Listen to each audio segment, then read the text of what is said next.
Welcome to our AJAX course, and within this course we're going to be walking through what AJAX is and how to use it.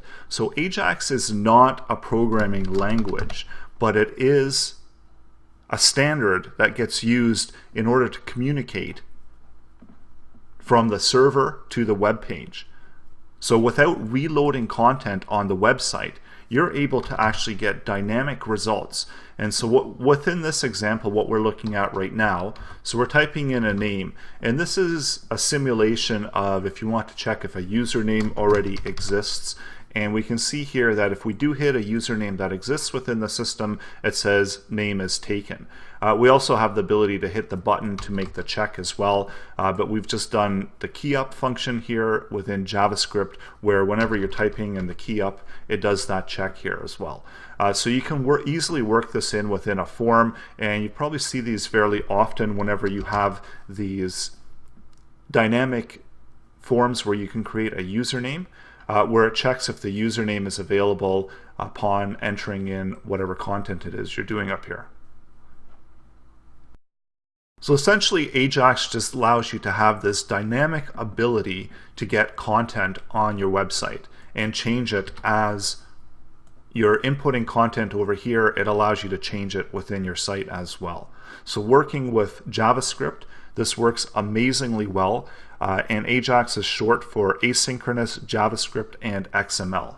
So in another example, we're going to be talking about how we can load an entire JSON file and create this dynamic quiz here, just using JavaScript, AJAX, and a JSON file. So if you look at the source of this, you see that there really isn't any kind of HTML within here. This is all loaded in from JSON, and then we've got our requests here. So we're going to be going through that as well within this course.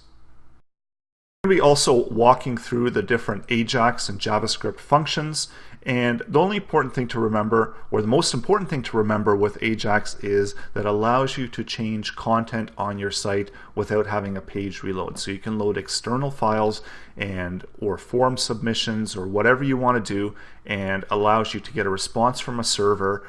And this really does allow you to have a lot of dynamic ability within your HTML just by using JavaScript alone.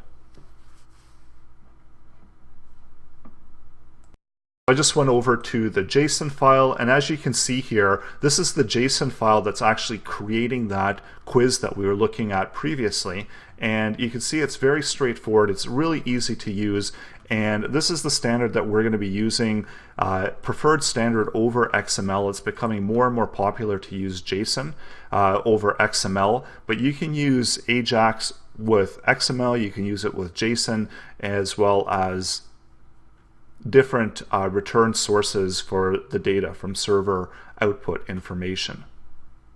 So over here, this is using a JSON form. Here we're just querying the server, so we're querying over to the server, and we're checking if this input, we're sending over the input information from here to the server, and we're just checking to see, and the server is determining what we're outputting down here at the bottom.